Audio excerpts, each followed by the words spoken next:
Oh dear, oh dear. Okay, time for another DIY hack.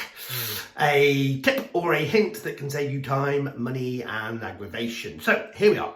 I'm decorating the bathroom and I've got wood panelling in here, okay? And this is what's going on. Yeah.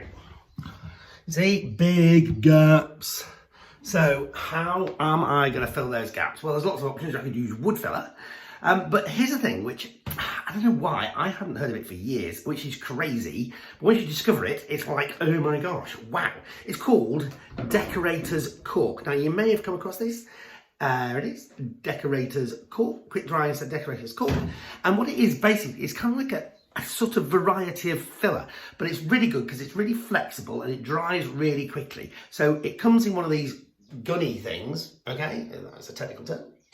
And you just squirt it into those holes and it's quick drying, it goes off in an hour, but the most important thing about it is it stays flexible. So if you've got gaps like that to fill, look out.